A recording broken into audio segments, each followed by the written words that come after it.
Risa and Brian. We're in my kitchen and we're making that delicious meatballs from Pinterest.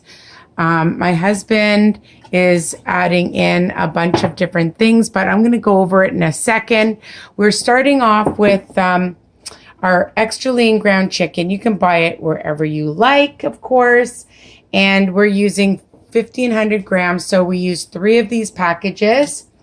We added 4 to 5 crushed garlic cloves and a half an egg. Brian doesn't like too much egg in it. It makes it too gooey. 3/4 of a cup of some breadcrumbs and some salt. I like the Himalayan salt and some pepper, okay? And, you just put it in a bowl and mix and make these meatballs.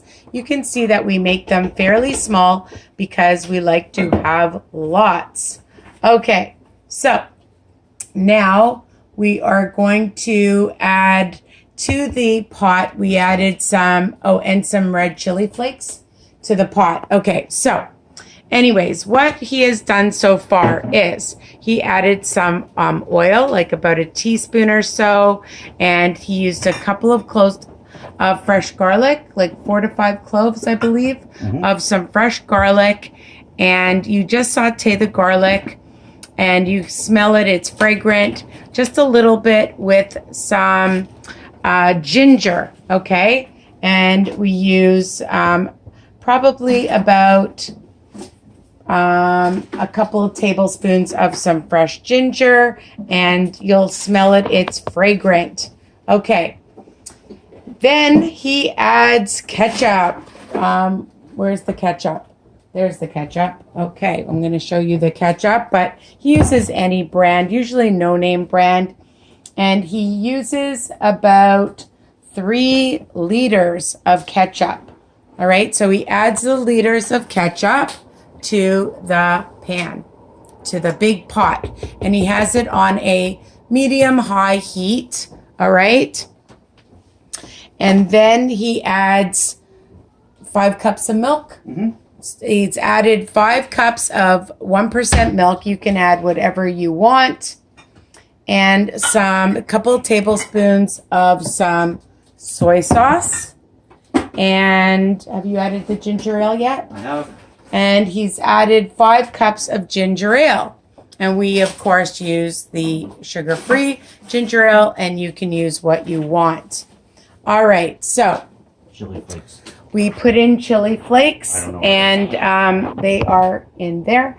So he's going to add some chili flakes for some zip, and this is super delicious, okay? If you want to use a sugar-free ketchup, you can.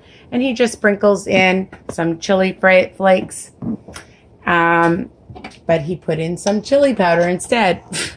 So we're going to find the chili flakes, which are right here, the chili flakes. So there they are, chili flakes.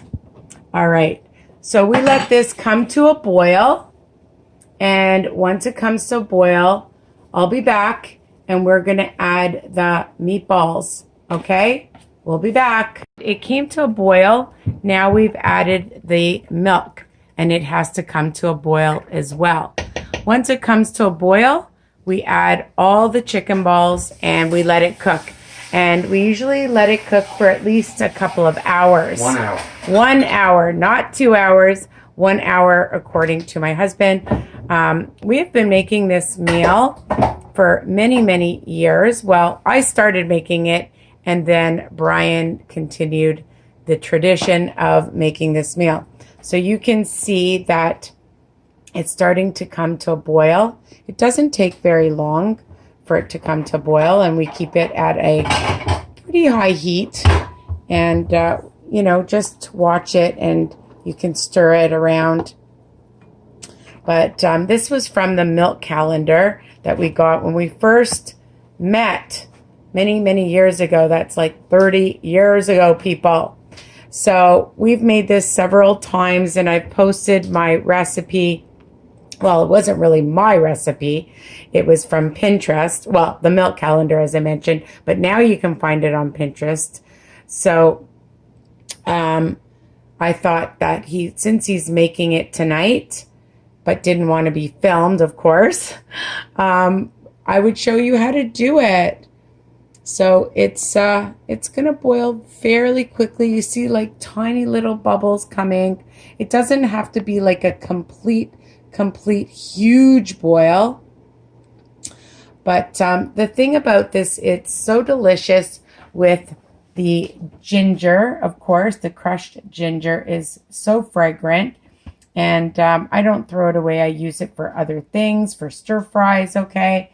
And of course, the garlic. And I hope I mentioned that you crush the garlic. It's so delicious. Now, we use chicken. You can use extra lean turkey or lean ground beef, but on WW, it's free, right? It's freestyle. So if you're using extra lean chicken, you're not counting that protein. You're just going to be counting in the breadcrumbs. So depending on how much you eat, you divide the whole recipe. And we get quite a bit. My husband makes the sauce. He makes tons of extra sauce.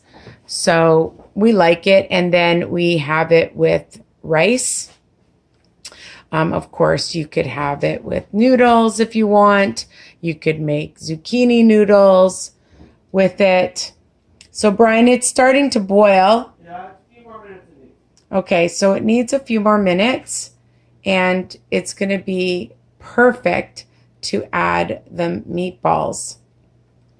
And I think you're going to really enjoy it. It freezes really, really well.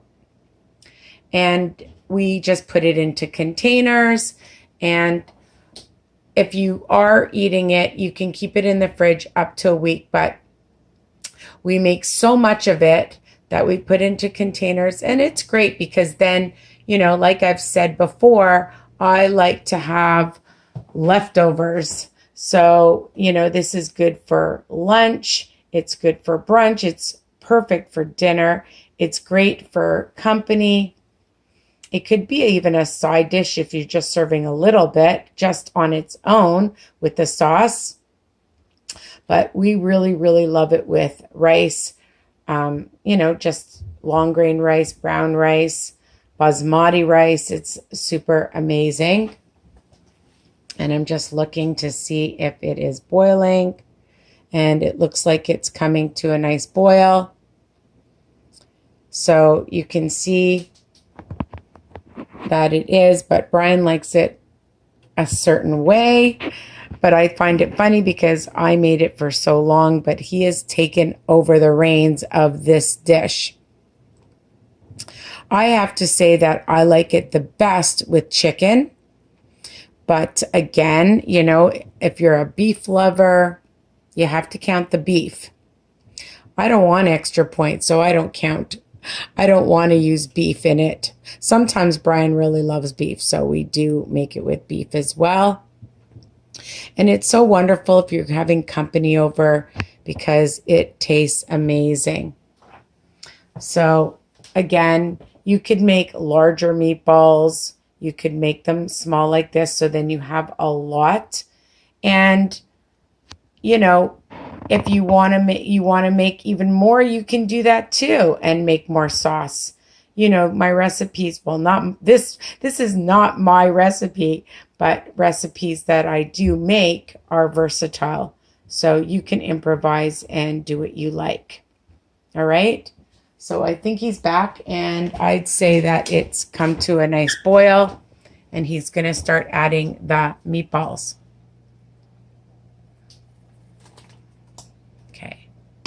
And he's going to just let it cook for an hour. He's got one bowl. We'll add the second bowl in.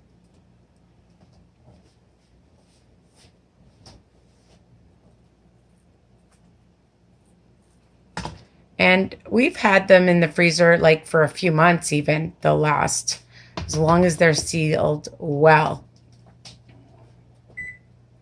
And he's timing it for 1 hour.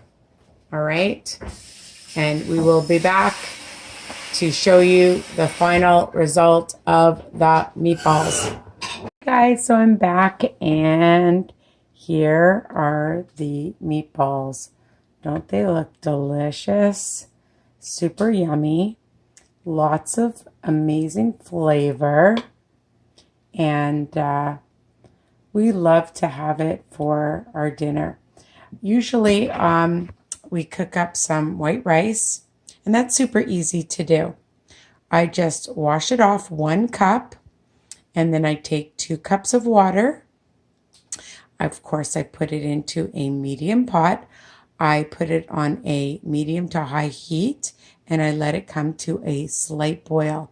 When it comes to a slight boil, all you need to do is cover it, turn it right down to the lowest on your oven. Okay, so the lowest temperature on low, and set it for about 17 minutes. So this is it, my delicious, or I should say Brian and the Milk Calendar's delicious recipe. Of course, he's changed it up a little bit in terms of the amount. So you can make a lot like we did, or you can half the recipe, but you're going to want to make lots so you can freeze it and have it for a lot of company, or have it just for yourselves. Okay, so I hope you love this recipe and you subscribe, comment, like. I love when you guys post pictures so that I can see that you've made the recipes that we make, or that I make. Tonight, Brian was in it with me, although he didn't want to be taped, people. So that's why I'm doing it like this. And you know, my group, Weight Watcher Tips and Recipes by Risa, and my website, www.risaweiner.com. And that's it, guys. So enjoy your meatballs. Have it with rice. Make a salad, some vegetables, roasted vegetables, steamed vegetables, whatever you like. Make sure that it's well balanced with a nice high protein, carb, and veggie. Okay? Take care. Love you guys. Bye for now.